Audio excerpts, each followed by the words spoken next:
go into a closed session,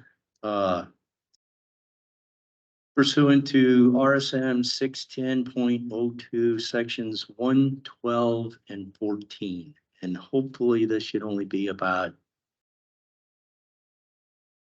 Mr. Mayor, just to clarify, it's 610.021, subsections 1, 12, and 14. okay. So moved. Got a motion by Dustin, Second. second by Mike. Kim, Jen, call the roll. Alderman Underback. Aye. Alderman Costello. Aye. Alderman Riley. Aye. Alderman Johnson. Alderman Longley. Aye. Alderman Sanders. Oh, wait. Out here.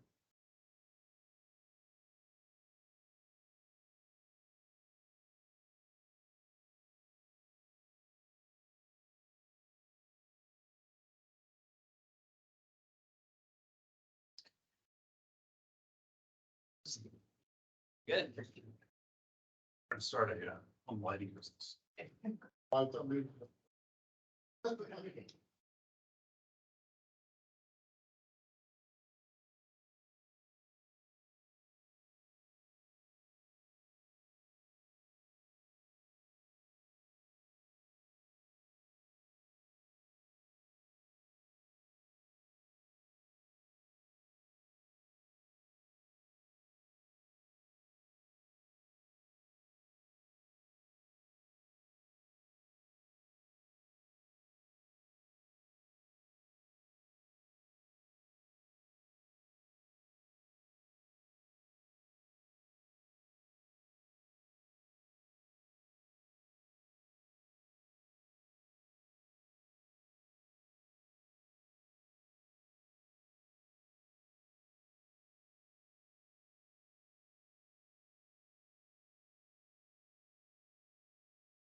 Oh.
Yes.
Actually, it's never seen so.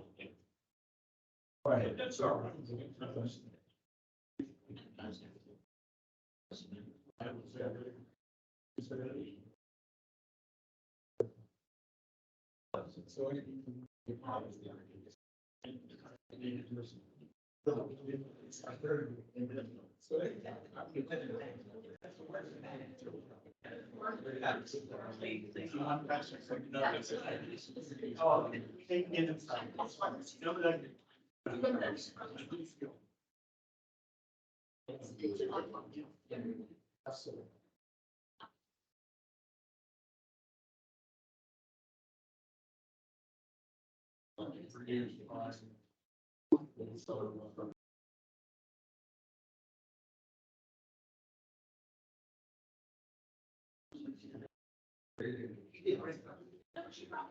Oh.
Oh.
Well, the states have, yes, it's kind of useful. I. That's it.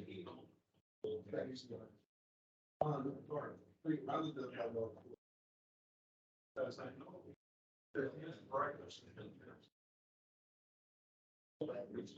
Yeah. Oh, yeah.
Oh, yeah. Yeah.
Hey, thank you.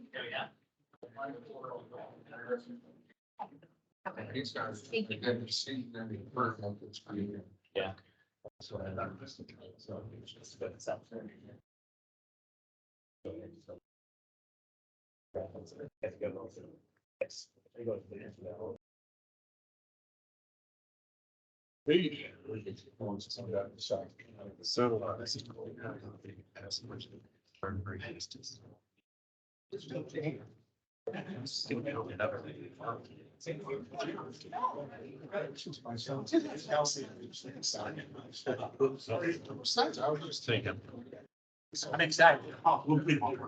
I'm excited. I can use the vacation. I wanted to sit down. Well, see. You met Brad and all? That's a new lawyer. Very nice. How are you? What kind of cars? Exploders. What's that? Way they get off the line. I don't know. Like your mom, so.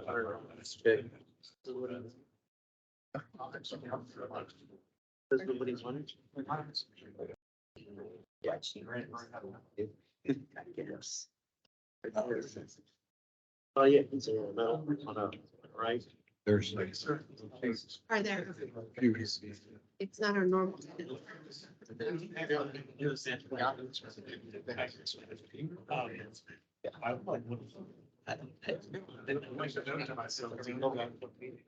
Okay.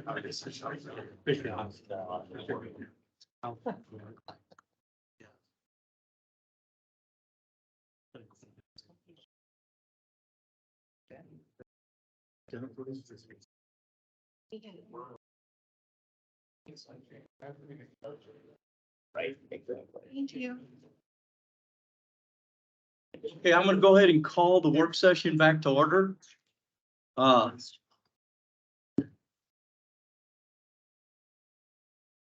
we have some quiet? We're gonna go back into the work session.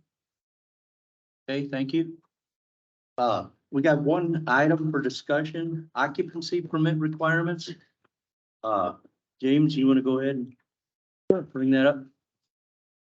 There was a request made by Alderman Costello, by RBA to, continue the conversation, discussion about, whether we would have a inspection, occupancy permit inspection, which we currently do require in the city of Garden Prairie. We had this conversation, maybe a little over a year ago. But I did know that Alderman Costello would like to, have a conversation about that, so I'll leave it up to you. Sure. So yeah, we have spoken about this, but it sounds like I can't remember where it left off. I thought that we had repealed that requirement for private sellers, owner occupants, one to another, not for rentals or new home sales. Those would still require a occupancy permit. But I wanted to get the temperature of the board about moving forward with that and taking away that requirement that if one owner wants to sell their house to the next owner, the requirement for for inspection, things like that, the buyer beware reigns here, that falls on the purchaser. My understanding is nowhere around here has that same requirement for occupancy permit for one owner to the next. And I have had a number of people, realtors and others, lament the fact that we still require that. So wanted to get consensus of the board on whether or not we should move forward with the change. I'm in favor of getting rid of it. I think it's just an unnecessary burden and you already said it, it best left the transaction between the buyer and the seller. You know, people do their home sale inspections, have an inspector come in, so I think it's better dealt with by the residents and unnecessary for the city to involve ourselves in it. The one thing I would say, just again, coming from an area that St. Louis County in general, where it is much more common in St. Louis County, especially where you have older housing stock, to have such inspections.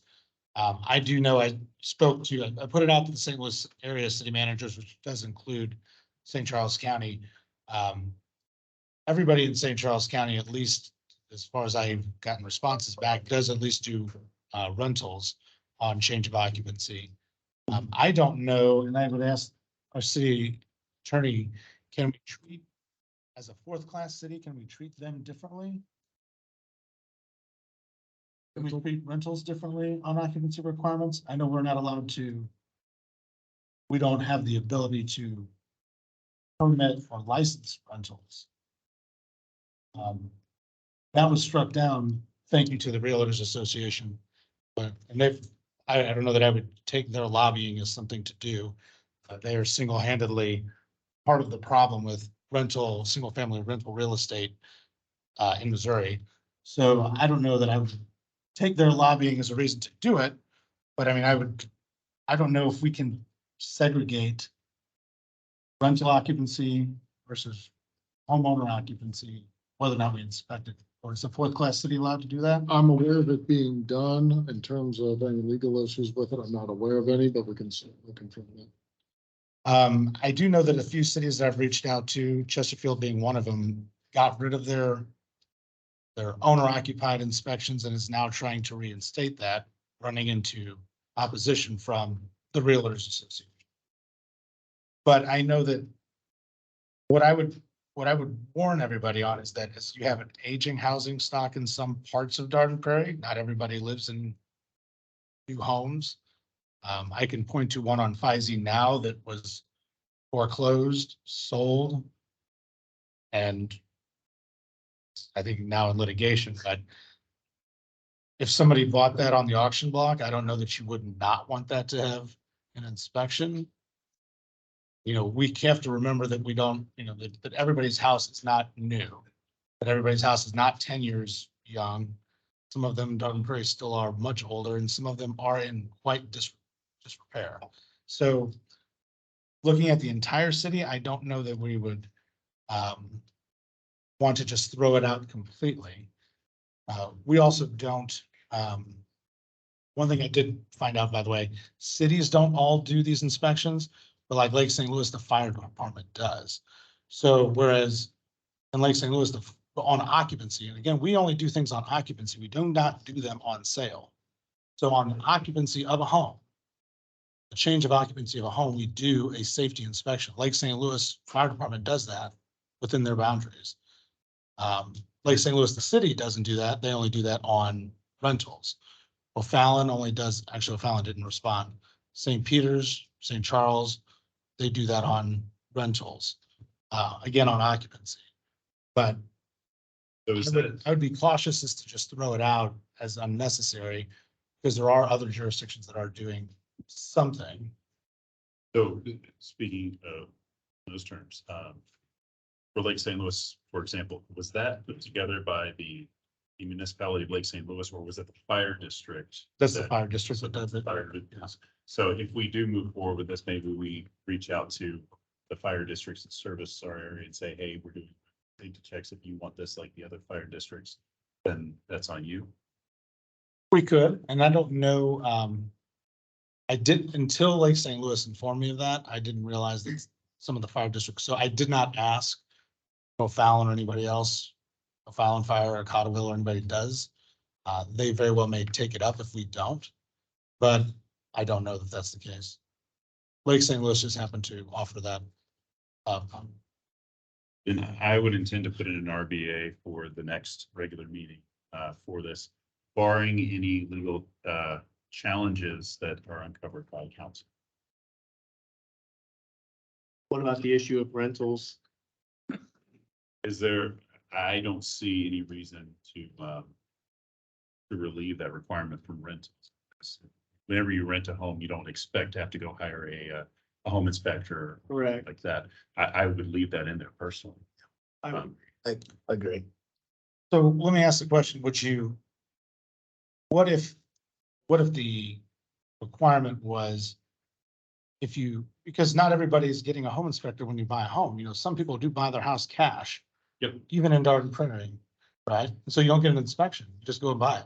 The last 3 houses I bought, I just went and paid cash at the auction block, which somebody's going to do on Feisy Road here soon. And there is no way that the city of Garden Prairie is going to make sure that that doesn't end up becoming God knows what. Well, we would in that And the how. person who is damaged by buying a home that doesn't have an inspection and then surprised there's a lot of stuff messed up in it is the person who purchased it. If you buy it without an inspection, you're taking that risk on yourself. Now, the city is protected presumably by our zoning ordinances or our nuisance ordinances that prevent one home from affecting the others around there. We should have this protection in place. If those protections are insufficient, then I think we need to bolster those to make sure that we can protect an unoffensive home from an offensive home, or if something becomes a health or safety issue, we should definitely enforce that. But I don't know that a owner occupant who says, I'm going to save $500 by not getting an inspection on this, that we necessarily need to force them if they're taking. So this house has been vacant for years now. Somebody is able to string together a couple $100,000 and move 10 of their family members in there so they get to go to Prairie View Elementary School because they want good school districts. We have no idea as a city if there's mold, if there's leaking water and growing mold problems, if there's a pilot light that works or doesn't work, that might blow up the house. We have no idea. And as long as they keep the grass cut and the code enforcement on the outside looks good, we don't care about that. Who's dangerous by that? Depends on what the problem is. That's true. If it's a. And this is the seeds of what has caused problems in all of North St. Louis County. So James, on that point though, like, and I agree, like if somebody comes in there and wants to leave it a rundown shack to move in there, you know, with 10 of their family members. That's one thing, but for the most part, somebody who's buying a foreclosed house that's been vacant for years is probably gonna be doing improvements to it. And at that point in time, they pull a permit. And then does that not trigger an occupancy inspection? If they pull a permit, yeah. But they're not necessarily required to do pull a permit if they're going to be doing that work themselves. They're not gonna have to get a contractor. I think my position on it is, I get what you're saying. I get what Costello's saying, and that isn't that really their risk? And if we're trying to go out and protect the very small minority of people that do that and, you know, overreaching with everyone else, like in my opinion, So my recommendation was going to be, would it suffice to say, if you were buying a home, presumably you would have an ASHI certified inspector do an ASHI certified inspection. And we could give at the time of purchase checklist of what we want signed off on, that they wouldn't have to get an additional inspection. That inspection did serve, but if there's no inspections done, somebody's buying the house and they tend to occupy it. And they buy it cash or they buy it and fix it up themselves or whatever, then we would require a health and safety inspection of our own. But there are a lot of cities. what if I was buying a house that I knew needed work and I was gonna fix up? I'm okay with its current occupancy issues. I'm gonna address those after closing myself. At what point in time is the inspection required? Is it at the time of sale or is it the time of occupancy? Time of occupancy in Garden Creek, not at the time of sale. So if you wanted to buy it and work on it for weeks or months before you moved in, all we do is check basic health and safety. We're not going in and we're checking, you know, carbon monoxide, we're checking flues, checking mold, leaky faucets or leaky. Who's propounding that, James? Jeff is. Yeah. And then Jeff, if you want to expound upon what you do.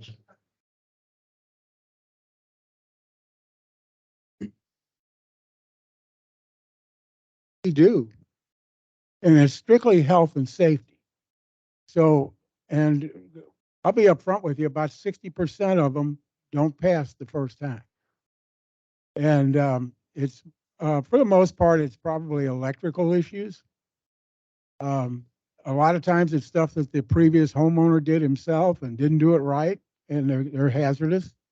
I've gone into houses where none of the smoke alarms were working properly.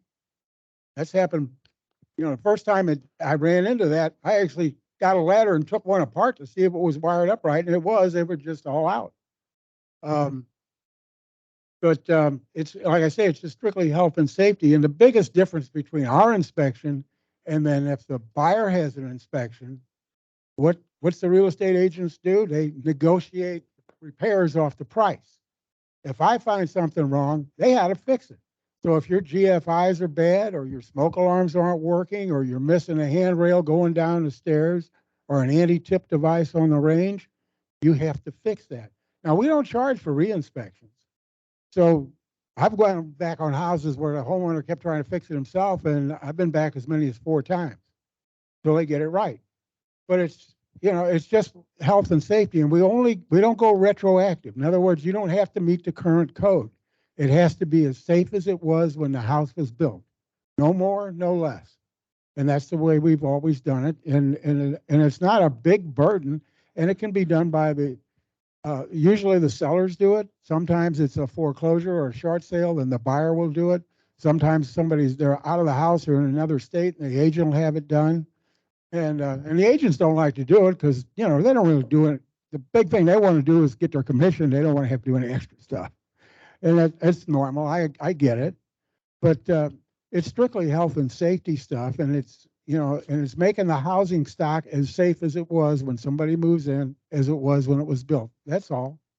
And, the anti-tip device on the range, people get a new floor put down, and the guy has to take it off, put the floor down, and never put them back. And a lot of people think that's a goofy thing, and if you look in the books that come with the range, they'll show a kid standing on the door to see what's cooking. The range flips over. If there's something boiling, lands on the kid. Statistically, that's not what happens. It's senior citizens. And what they'll do is they'll bend to put something in the oven. They might have high blood pressure, vertigo or something, and lose their balance, fall on the door. If there's a pot boiling on them, it lands on them. So it's a safety thing. You try and keep people protected. Our age, Dave, our age.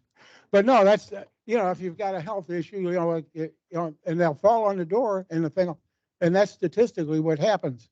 And so, that's the kind of stuff I'm looking at. I'm checking the GFIs, the smoke alarms, the anti-tip device on the range. I'll go outside. There'll be a GFI out there, but it's broke. And the older ones, if they broke, the safety feature went away, but you'd still have the get power out of it. In fact, I did one over in McClure Village, and I told the guy, I said, hey, you're in one of the villas where the mayor lives. And I told this guy, I said, everything's good except the GFI in the garage won't trip. It got overloaded or something, and it ruined it. He looked at me with a pale look on his face. He says, you're kidding me. And I said, no, it's not uncommon. And he told me this story, real short story of a guy he grew up with, was out washing his car, got it all washed up, and had an old canister vacuum cleaner, drug it out to vacuum it out, standing barefooted on wet concrete, turned it on, bad GFI, the motor went to ground, electrocuted him, killed him right there in the driveway. That's what those things are for, to keep you from getting shocked or electrocuted. So I check them. So if you want to get rid of that stuff, You can probably talk all night on your Okay. experiences with that. but I'm just telling you, I think, I mean, they're a pain to do, Yeah. but I think they're necessary. I think it's a good thing for us to have, because Yeah. if you leave it up to the agents, they'll negotiate it off the price and it never gets fixed.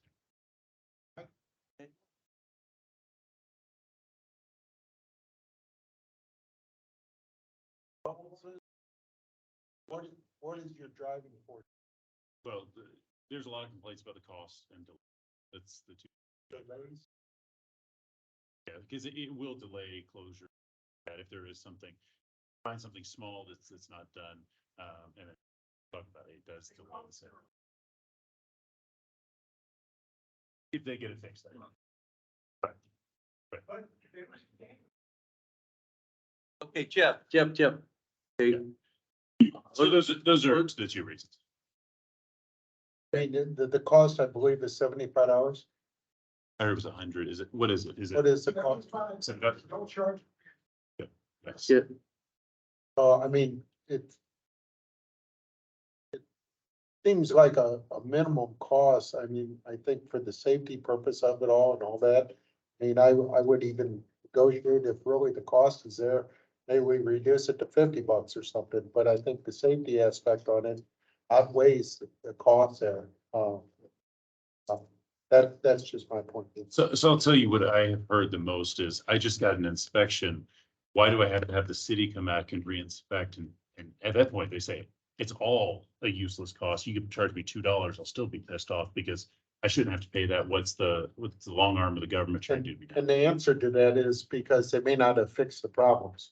Because you don't have to fix them when you get an inspection. And a lot of that's negotiated with the realtor on whether you fix it or the people buying it are gonna take on the that or whatever. So that's the issue you have there.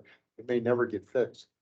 So my response to that would be like, I mean, do we really need the government looking out for our health and safety in that regard? Like inside our own homes, if I'm fully informed that I've got a bad GFI or I don't have an anti-tip bracket on my oven and I choose that, like, do I really need Big Brother to come in and tell me that I need to do it? So for me personally, I get Mike's issues, but I just think it's government overreach. Like if people, what they do inside of their homes and what they choose to fix and not fix is really up to them, and it's not the city's job to, you know, mandate to them what their health and safety standards should be. Okay, so in the interest of time, still, I guess, bring in an RBA next week, Yeah, I'll take care of that. our next meeting? Yep. So, okay. Well, this is not the time for that, okay? Please, we got, You All right. can make a comment during the public. in comment a public meeting. comment meeting, Yeah, the regular meeting. regular meeting, you can make a public comment, but this is not the time. We're getting close. So, You all right. fill out a public comment form.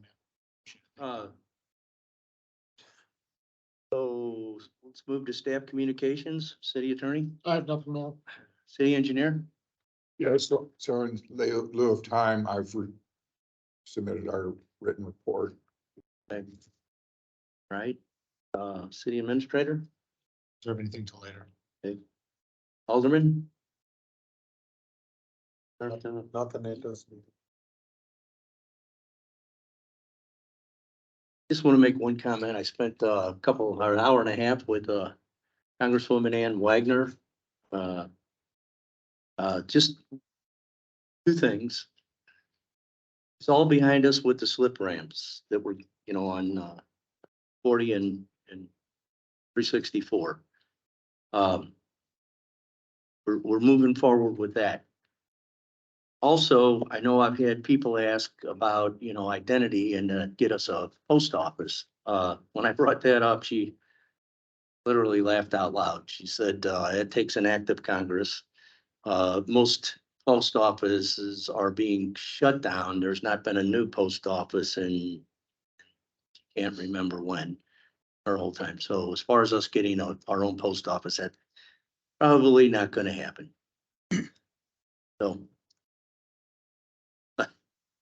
Anyway, Mayor, I do have one thing. I talked to Kurt Barr. Many people asked about the questions about why when they get their registration card to vote, when they go to vote, it says O'Fallon. He said that is not in his control. That's strictly in the control of the post office. The post office does that, so he does not have control over that. It's the postmaster general that controls. all right, that's kind of all I have. Got a motion to adjourn the work session. So moved. So moved by Mike, second by Justin. All in favor?